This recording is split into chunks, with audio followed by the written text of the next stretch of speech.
यह वीडियो बिहार सरकार के माननीय मुख्यमंत्री नीतीश कुमार जी को दे रहे हैं। यह वीडियो हम बिहार सरकार के मुख्यमंत्री माननीय नीतीश कुमार जी को दे रहे हैं। माननीय मुख्यमंत्री जी, रामचरितमानस का एक पंक्ति है। माननीय मुख्यमंत्री जी, रामचरितमानस का एक पंक्ति है, काटे पुण्य बढ़े जिमि तीरथ कर पाप। काटे पुण्य बढ़े जिमि तीरथ कर पाप।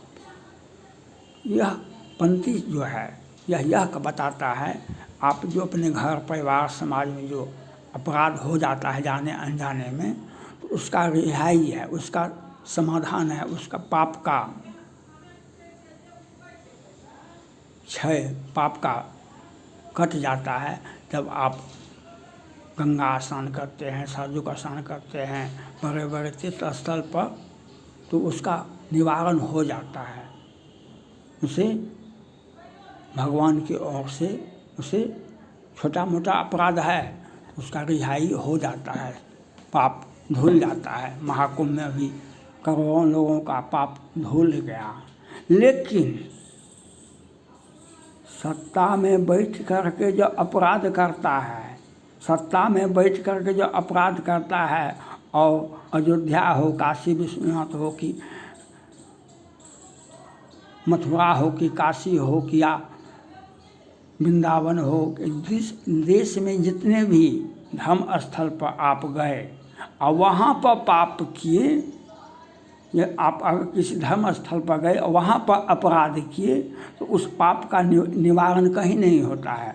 सत्ता में बैठ कर के आपने कुचक रचा, सत्ता में बैठ कर के कुचक रचा और किसी धर्म स्थल पर जाकर के अपराध किया, तो उसका निवारण राम के पास में भी नहीं है, कृष्ण के पास में भी नहीं है, मोहम्मद पैगंबर के पास में भी नहीं है, उसका निवारण जीसस क्राइस्ट के पास में भी नहीं है।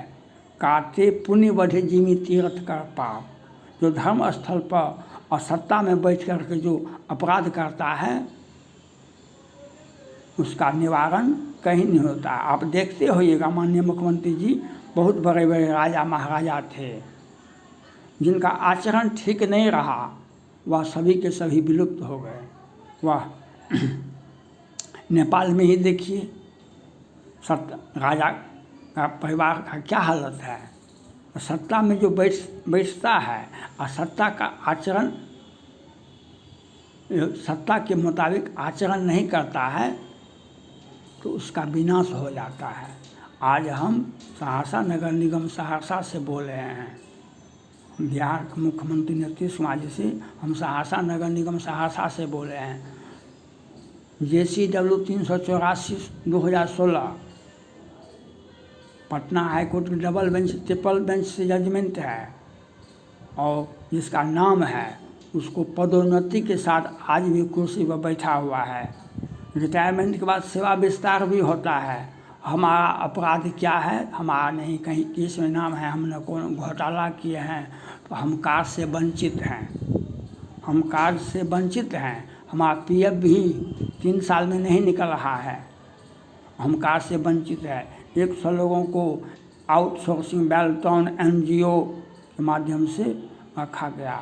अब यहाँ पर सहरसा नगर निगम में 200-400 करोड़ का घोटाला हुआ है। एक गो पदाधिकारी पर नाम मात्र का कार्रवाई किया, और पदाधिकारी को संरक्षण बिहार सरकार का है, ED का है, और आरोपित व्यक्ति पटना हाई कोर्ट से बर्खास्त व्यक्ति पदोन्नति के साथ कुर्सी पर बैठा हुआ है, पदोन्नति, और हम कार्य से वंचित हैं। हमारा अपराध यह है कि हम भाजपा को समर्थन देते हैं, हम यूट्यूबर हैं, हम सत्य का साथ देते हैं, हमको सत्य के साथ में रहना है, हम भ्रष्टाचारी नहीं हैं, हम हाईकोर्ट से बर्खास्त नहीं हैं। हाईकोर्ट से जो डबल बेंच से ट्रिपल बेंच से बर्खास्त, उसको पदोन्नति के साथ कुर्सी पर बैठाया गया, क्योंकि घोटाला करने में पारंगत है।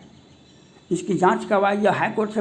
हाईकोर्ट का अवमानना कैसे किया, वह का कारण क्या? कारण यही था कि वह घोटाला करने में सभापति को, मेयर को, पदाधिकारी को सहयोग किया। उनका संपत्ति का जांच करवाइए, कियानी का, बागा बाबू का संपत्ति का जांच करवाइए, और पदाधिकारी का, एक पदाधिकारी मनोज कुमार चौधरी की संपत्ति की जांच क्यों की गई? क्यों ईडी जांच किया? और लोगों पर पदाधिकारी पर जांच क्यों नहीं की गई? एक एक योजना में घोटाला है। ये मुख्यमंत्री जी के बदनामी के सिवा और कुछ नहीं है। दुख तो जीवन में सबको होता है। भगवान राम को भी जीवन में सुख, वह भी राजा चक्रवर्ती दशरथ के पुत्र थे। जब जब राम अवध सुधि कर रहे हैं तब तब बाहर विलोचन भरे, जब जब राम अवध सुधि कर रहे हैं तब तब बाहर विलोचन भरे। कठिन भूमि कोमल पदगामी, कवन हेतु बिचोह वन स्वामी। राम को भी वनवास जाने में बहुत कष्ट हुआ, लेकिन सत्य की जीत हुई। तो हमको कार्य से वंचित रखा गया। हम आप पीएफ भी नहीं मिल रहा है, और पटना हाईकोर्ट से डबल बेंच से ट्रिपल बेंच से बर्खास्त करने, पदोन्नति पर पदोन्नति, पदोन्नति पर पदोन्नति, क्योंकि घोटाले यहाँ पर 200-400 करोड़ का घोटाला हुआ है। यहाँ पर जदयू का ही शासन रहा है और घोटालेबाजों को कोई कार्रवाई नहीं होती है। और हमारा अपराध क्या है? इसी सुशासन की बात यही करते हैं। आप यही सुशासन की बात करते हैं जो आउटसोर्सिंग NGO बेल्टॉन अपने लोगों को बैठाते हैं, खूब लुटवाते हैं, और पटना हाईकोर्ट का भी आदेश की धज्जियाँ उड़ाते हैं, और आरोपित व्यक्ति को कुर्सी पर बैठा के पदोन्नति करवाते हैं। प्रधान सहायक और प्रधान कैशियर दोनों हाईकोर्ट से बर्खास्त हैं, पदोन्नति के साथ कुर्सी पर बैठे हैं। क्योंकि 200-400 करोड़ घोटाला सहरसा नगर निगम में हुआ है। 5,000 का डस्टबिन 25,000 में बेचा गया। एक पदाधिकारी नहीं क्या, 60 पदाधिकारी, प्रभात रंजन, आदित्य कुमार, ये सारे लोगों ने किया, तो उस पर कार्रवाई नहीं होती है। हाईकोर्ट के आदेश की धज्जियाँ उड़ा करके अब भ्रष्टा हाईकोर्ट से बर्खास्त कर्मचारी को पदोन्नति के साथ कुर्सी पर बैठा हुआ है, और हम पर केस नहीं है। हमारा केस में 384-16 हमारा नाम नहीं है, हम पर कोई FIR नहीं है, तो हम कार से वंचित हैं। हमारा अपराध है जो हम राम का सेवक हैं, राम का पूजा करते हैं। हम भाजपा को का यूट्यूब पर चैनल पर देते हैं, लेकिन हम किसी का विरोध तो नहीं करते हैं। हम किसी का विरोध तो नहीं करते हैं, हम अपराध नहीं करते हैं। हमारा अपराध यही है, हमारा अपराध यही है कि हम अपराध नहीं करते हैं। और अपराध करने वाले हाईकोर्ट के आदेश की धज्जियाँ उड़ाते हैं और घोटालेबाजों को पदोन्नति के साथ कुर्सी पर बैठा हुआ है। तो ये कौन सा सुशासन की बात है? ये वीडियो हम बिहार सरकार के मुख्यमंत्री नीतीश कुमार जी को दे रहे हैं, जो PF 3 साल में नहीं निकल रहा है। घोटालेबाजों की संपत्ति का मैं मांग करता हूँ बिहार के मुख्यमंत्री जी नीतीश कुमार जी से, जो हाईकोर्ट का जो आदेश है उसमें बर्खास्त कर्मचारी कुर्सी पर कैसे बैठा? वह बैठा इसलिए कि 200-400 करोड़ घोटाला किया। उनकी संपत्ति की जांच कीजिए, सभी पदाधिकारियों की संपत्ति की जांच कीजिए, उसका जांच कीजिए। किरानी बड़ा बाबू का संपत्ति का जांच कीजिए। रिटायरमेंट के बाद सेवा, हाईकोर्ट से बर्खास्त, रिटायरमेंट के बाद सेवा विस्तार होता है। हमारा केसवा में नाम नहीं है, हम कार से वंचित होते हैं, हमारा PF नहीं निकलता है। तो ये आपको देखना चाहिए। आप बिहार के मुख्यमंत्री हैं, आपको देखना चाहिए अराजकता स्थिति जिनकी यह आचरण भवानी थे जान हो सब निश्चर पानी, जिनकी ऐसी आचरण भवानी ते जान हो निश्चर पानी। और काटे पुण्य बढ़े जिम तीरथ कर पाप। सत्ता में जब बैठते हैं, आप कोई भी बैठता है तो शपथ ग्रहण होता है। हम राग द्वेष से वंचित होकर के संवैधानिक मर्यादा के और ईश्वर को साक्षी रखकर हम काम करेंगे। अगर इसका उल्लंघन कर रहे हैं तो राम भी नहीं बचा सकते हैं। राम भी अपराधी को,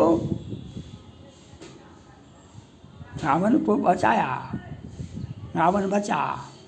लाख कर चतुराई विधि का लिखा मिटा नहीं जाए। मैं मांग करता हूँ हमारा PF वापस होना चाहिए। हमें पदोन्नति के साथ प्रधान टैक्स दरोगा, प्रधान सहायक बनाना चाहिए।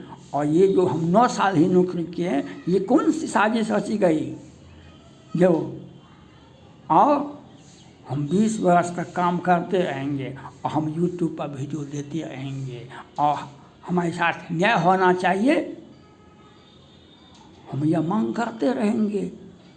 पीएफ क्या है? पीएफ वेतन राशि से काटी गई राशि को पीएफ कहते हैं और हम कार्ड से वंचित हैं। और पटना हाईकोर्ट के डबल बेंच ट्रिपल बेंच से बर्खास्त कर्मचारी को पदोन्नति के साथ कुर्सी पर बैठा हुआ है। घोटालेबाजों का इतनी बड़ी महिमा मंडित किसने किया? उसकी जांच करवाइए। आप नहीं किए तो कौन किया? कौन करवाए घोटाला? एक घोटाला की जांच, पदाधिकारी का किया नहीं का भरा होगा, संपत्ति की जांच होनी चाहिए। और ये जनता क्या देखेगी? जनता आप पर भरोसा क्या करेगी? जो हाईकोर्ट से बर्खास्त है वह पदोन्नति के साथ कुर्सी पर बैठा है, जो हाईकोर्ट में केस में नाम नहीं है वह वोट पर बैठता है। क्या आपको जांच करवाना चाहिए? अपनी छवि को आप साफ करेंगे।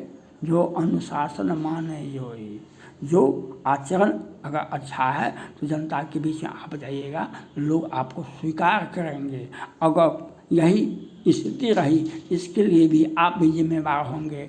और अगर आप इसमें नहीं हैं कहीं तो आप कठोर कार्रवाई कीजिए। सहरसा नगर निगम में जो अराजकता इसने पैदा किया है, जो हाईकोर्ट से बर्खास्त है उसका वेतन रिकवरी होना चाहिए, उनके घोटालों की जांच होनी चाहिए, किरानी बराबर वो सभी का और सभी पदाधिकारियों का 7 पदाधिकारियों का जांच होना चाहिए। Thank God.